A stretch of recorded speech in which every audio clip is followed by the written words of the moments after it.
Assalamualaikum warahmatullahi wabarakatuh. Salam sejahtera, salam kekeluargaan dan salam K15. Okey, Kak Umi cakap kepada semua viewer ataupun penonton yang tengah melihat ataupun menonton live K15 Sri Aman pada hari itu.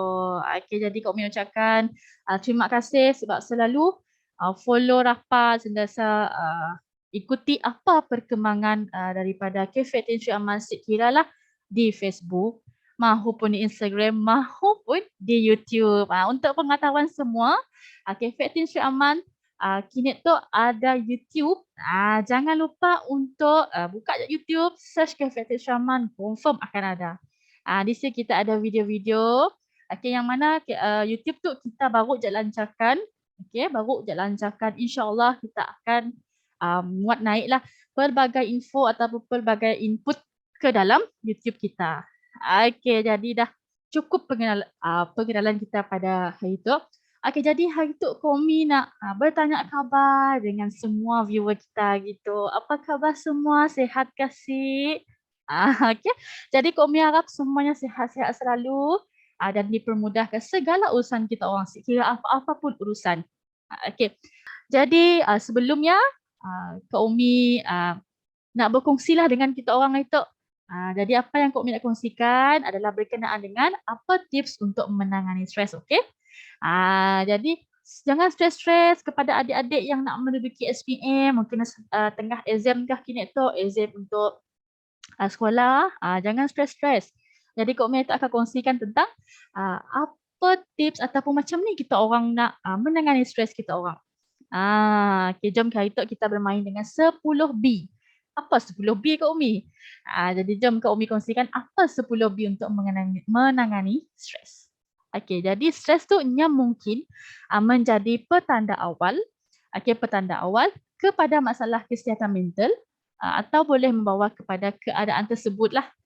Okey, dan ia merupakan tindak balas badan yang normal terhadap sebarang perubahan tetapi boleh menjadi bahaya jika tak dikawal dengan baik ataupun tak diuruskan dengan baik. Mesti dikawal, mesti diuruskan dengan baik, yang akan menjadi bahaya stres tu. Okey, jom Kak Umi kongsikan apa itu 10B. Tapi sebelum Kak Umi kongsikan apa itu 10B, jom kita kenali apa tanda-tanda stres dan juga kenapa kita stres. Okey, jadi tanda-tanda stres. Okey, jadi tanda-tanda stres yang pertama mungkin kita letih.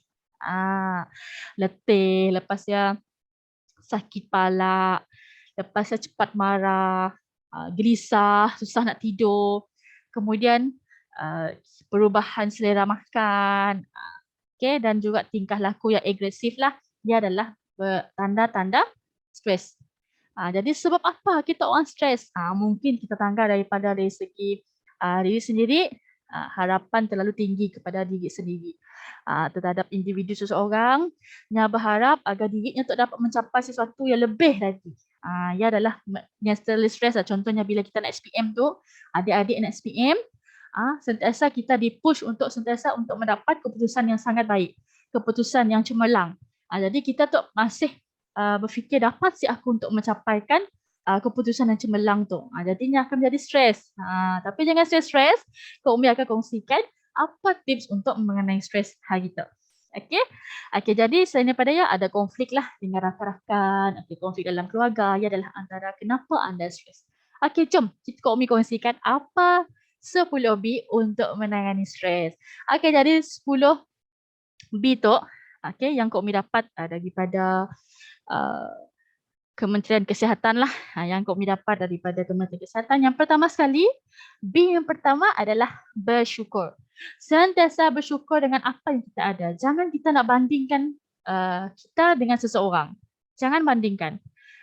Terima dan nikmatilah apa yang kita ada. Contohnya Nyatik pandai dalam matematik, kita pandai dalam sejarah. Kita kurang dalam matematik, tapi kita mintalah Nya ajar kita untuk dalam subjek matematik. Ia adalah yang pertama iaitu bersyukur. Okey. B yang pertama adalah bersyukur.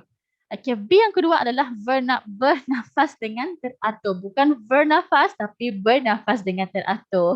Okey, jadi maksudnya mun kita di Cafe 18, kita kan ada sesi bersama dengan Puan Nadia Amiza, iaitu penyelaras Cafe 18 Syaman, merangkap pegawai psikologi LPPTN Sarawak. Haria Kok Mi dah join Tok Si, nyampun slot berkenaan dengan pernafasan yang betul untuk kita menangani stres. Jadi siapa-siapa mau boleh PM kat Umi. Okey, jadi yang kedua tadi adalah bernafas dengan teratur. Okey, jadi bernafas dengan dalam dan perlahan. Tarik nafas, lepas. Okey, dapat membantu membuatkan badan dan diri kita tu lebih tenang. Dan dapat merehatkan otot-otot yang tegang lah. Okey. Yang kedua, bernafas dengan teratur. Yang ketiga adalah bicara diri. Apa bicara diri Kak Umi? Okey, bicara diri adalah di mana kita refleksi diri kita. Refleksi apa? Sebab dengan refleksi tu, ia dapat membantu kita cari apa punca kepada stres yang kita ada dan dapat mencari jalan yang terbaik untuk kita menanganinya. Contohnya kita marah dengan seseorang. Okey, apa yang kita boleh pula kita marah dengan seseorang? Adakah kita patut marahnya balik? Okey. Dia adalah yang ketiga. Sentiasa refleksi diri kita sebelum malam, sebelum tidur, maafkan orang yang berbuat salah kepada kita. Kita pun minta maaflah kepada orang yang kita buat salah. Selalu yang mak bapak kita selalu pesanlah. Okey. Yang keempat adalah beribadat. Okey. Jadi luangkan sedikit masa kita untuk solat dan beribadat untuk mendapatkan jiwa yang lebih tenang dalam menghadapi sebarang masalah.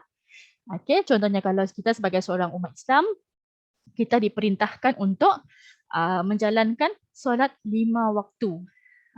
Mun kita dengar lagu daripada, mana nama lagu ya teh? Yang 24434. Best lagu ya. Okey, jadi dengarlah sebab di Sia banyak sebenarnya kita kata pesanan lah. Okey. Yang keempat adalah beribadat. Setiap agama ada cara beribadat masing-masing lah. Okey, yang keempat tadi adalah beribadat.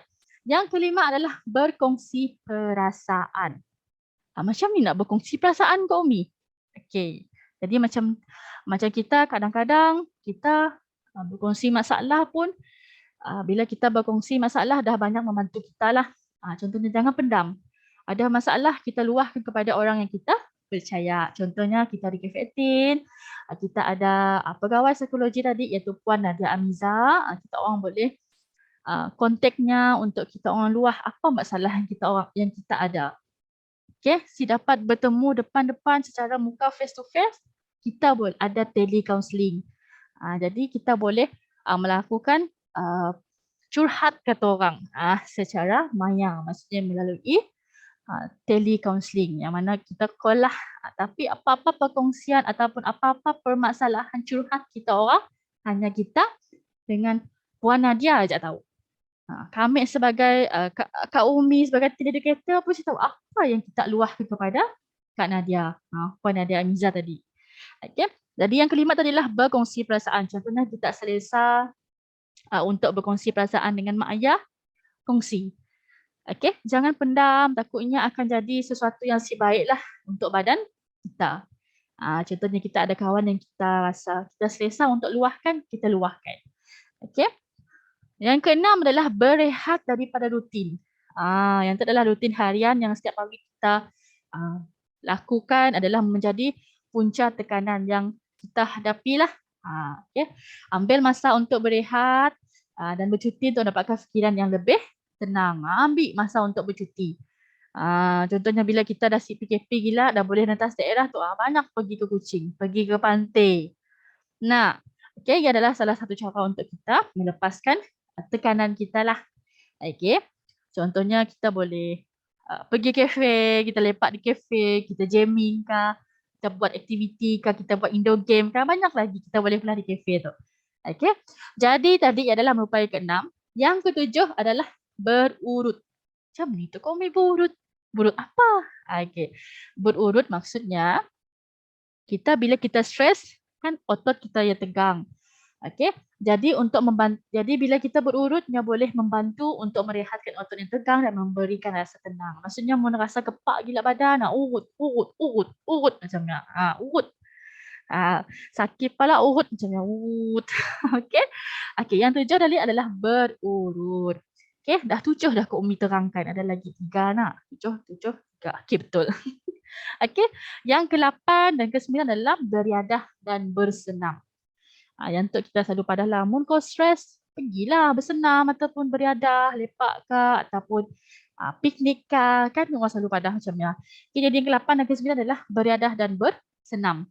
Maksudnya sukan, bila kita bersukan ataupun kita mengaktifkan badan kita, boleh merangsang badan untuk melepaskan hormon endorfin yang membantu untuk mengurangkan stres.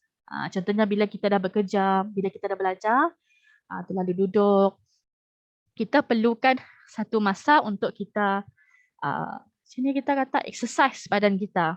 Asyiklah otot kita tegang gila.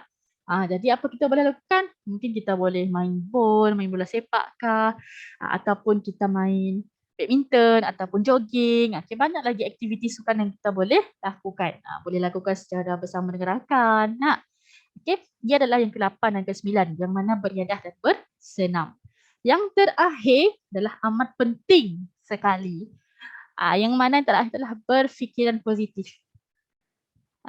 Okay, bila kita berfikiran positif tu, memang kita memang si mudah rasa mengalah, cepat mengalah. Jadi kita harus berfikiran positif. Okay, jangan pernah mengalah dan sentiasa mencari peluang yang ada di sebalik apa permasalahan ataupun yang datang kepada kita. Okay, yang datang kepada kita kah, yang ujian menimpa diri kita kah, ya, sentiasa berfikiran positif. Okay, bukan cuba untuk menipu diri sendiri, tetapi fokus kepada perkara yang boleh mengubah kita atas apa yang kita tak boleh ubah. Okay. Tapi fokus kepada perkara yang macam kita rasa benda tu buat kita rasa down. Tapi kita harus fikir balik, sentiasa fikir positif. Down sekejap tapi kita harus bangkit lagi untuk kita ambil semangat yang baru. Okay. Jadi ia adalah antara 10 B yang telah kami kongsikan kepada semua pendengar kita di Facebook Live Cafe 18 Sri Aman. Okay, mungkin ada soalan di bawah ya.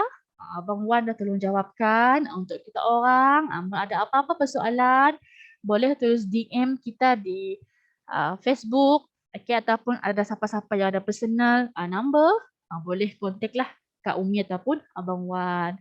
Okay, jadi ya, ajak perkongsian Kak Umi pada hari itu.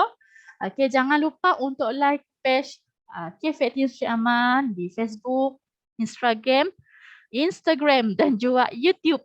YouTube adalah yang terbaru lah untuk kita di Cafe 18 Sri Aman. Jangan lupa untuk like okay, dan share juga apa-apa yang telah Cafe 18 Sri Aman kongsikan. Okay, jadi itu sahaja perkongsian Kak Umi hari itu.